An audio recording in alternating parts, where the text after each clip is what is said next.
ഡൽഹിയിൽ അപ്രതീക്ഷിതമായി പ്രധാനമന്ത്രിയുടെ ഓഫീസിലേക്ക് രാഹുൽ ഗാന്ധി ഉൾപ്പെടെയുള്ള എംപിമാർ നടത്തിയ പ്രതിഷേധവും പിന്നാലെ അവിടെ ഉണ്ടായ പോലീസ് നടപടിയിലും കൊല്ലം പോസ്റ്റ് ഓഫീസിലേക്കാണ് കൊല്ലത്ത് KSUവിൻ്റെ ജില്ലാ കമ്മിറ്റി പ്രതിഷേധ മാർച്ച് നടത്തിയത്. അല്പസമയം മുമ്പ് ഇവിടെ ഒരു തരത്തിൽ പോലീസും പ്രവർത്തകരും തമ്മിൽ വലിയ തോതിൽ ഏറ്റുമുട്ടുന്ന സാഹചര്യം ഉണ്ടായിരുന്നു. ഇപ്പോഴെന്തായാലും ഈ പ്രവർത്തകരുൾപ്പെടെ പിരിഞ്ഞു പോകുന്ന ഒരു സാഹചര്യമുള്ളത്. നൂറുകണക്കിന് പ്രവർത്തകരാണ് കൊല്ലത്ത് ഹെഡ് പോസ്റ്റ് ഓഫീസിലേക്ക് പ്രതിഷേധ മാർച്ചുമായി എത്തിയത്. നമ്മൾ ആ ദൃശ്യങ്ങൾ കാണുന്ന തലത്തിൽ നിരവധി പ്രവർത്തകർ ഇവിടെയുണ്ട്. ബാരിക്കേഡ് ഉൾപ്പെടെ മറികടന്നുകൊണ്ടാണ് പോസ്റ്റ് ഓഫീസിന് ഉള്ളിലേക്ക് എത്തിയത്. KSUവിൻ്റെ സംസ്ഥാന ഉപാധ്യക്ഷൻ യദുവിൻ്റെ നേതൃത്വത്തിലായിരുന്നു ഈ പ്രതിഷേധം.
ഈ ഡൽഹി വലിയ പ്രതിഷേധം ഇന്നലെ ഉണ്ടായി, പോലീസ് നടപടിയുണ്ടായി. അതിൽ പ്രതിഷേധിച്ചതിൻ്റെ ഒരു സൂചനയാണോ ഇവിടെ? പൂർണ്ണമായും ഇത് കേരളത്തിലെ നല്ല രാജ്യമാസമുള്ള വിദ്യാർത്ഥികൾ നേരിടുന്ന ഈ പീഡനത്തിന് ഒരു അവസാനം വരുത്തുക എന്ന് പറഞ്ഞു കഴിഞ്ഞാൽ ഈ ധർമ്മേന്ദ്ര പ്രധാൻ എന്ന് പറയുന്ന കേന്ദ്രത്തിൻ്റെ രാജ്യത്തിൻ്റെ വിദ്യാഭ്യാസ മന്ത്രി രാജിവെക്കും വരെയുള്ള പ്രതിഷേധമായിട്ടാണ് മുമ്പോട്ട് പോകുന്നത്.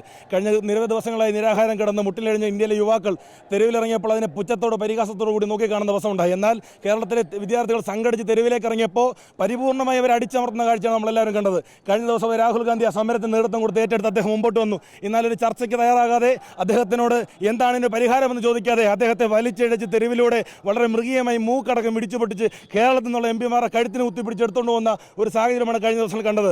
ഇതൊരു കാര്യം പറയാം, ഇവിടെ ഹിറ്റ്ലറും മുസോളിനിയും കൈസറും അടക്കം ഈ രാജ്യത്ത് പരാജയപ്പെട്ടിട്ടുണ്ട്. പിന്നാണോ കരുത്തും നട്ടിലുമുള്ള ഇന്ത്യൻ നാഷണൽ കോൺഗ്രസിന്റെ ചെറുപ്പക്കാർ രംഗത്തിറങ്ങിയാൽ ബ്രിട്ടീഷുകാർ മുണ്ടും മടക്കി പോയിട്ടുണ്ടെന്നുള്ള യാഥാർത്ഥ്യം നിങ്ങൾ മനസ്സിലാക്കണം. നരേന്ദ്രമോദിയുടെ സർക്കാരിനെ താഴെ ഇറക്കും വരെ ഈ പ്രക്ഷോഭം രാജ്യത്ത് തുടരും. ഇവിടെ ഓൾ ഇന്ത്യ കോൺഗ്രസ് കമ്മിറ്റിയുടെ നിർദ്ദേശപ്രകാരം, KPCCയുടെ നിർദ്ദേശപ്രകാരം, സംസ്ഥാന KSU കമ്മിറ്റിയുടെ നിർദ്ദേശപ്രകാരം ഇന്ന് സംസ്ഥാന വ്യാപകമായി ഇന്നലെയും ഇന്നുമായി സമരം ഘടിപ്പിക്കുകയാണ്.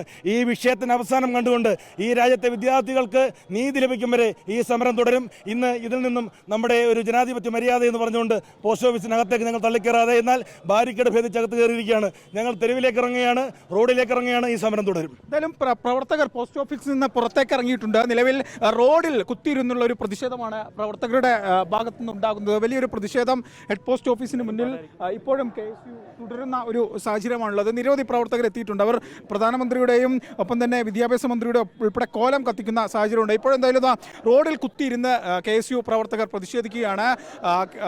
മോദിക്കെതിരെയും കേന്ദ്ര സർക്കാരിനെതിരെയൊക്കെ മുദ്രാവാക്യം വിളിച്ചുകൊണ്ടാണ് നിലവിൽ KSU ഒരു പ്രതിഷേധം നിലവിൽ തുടർന്നുകൊണ്ടിരിക്കുന്നത്. വലിയ തോതിലുള്ള ഒരു പ്രതിഷേധം, കോലം ഉൾപ്പെടെ കത്തിച്ചുകൊണ്ട്, പ്രധാനമന്ത്രിയുടെ ഉൾപ്പെടെ കോലം കത്തിച്ചുകൊണ്ടാണ് ആ ഒരു പ്രതിഷേധം നടക്കുന്നത്. KSUവിൻ്റെ ജില്ലാ പ്രസിഡന്റ് ഉൾപ്പെടെയുള്ള ആളുകൾ ഈ ഒരു പ്രതിഷേധത്തിന്റെ ഭാഗമാവുന്നുണ്ട്.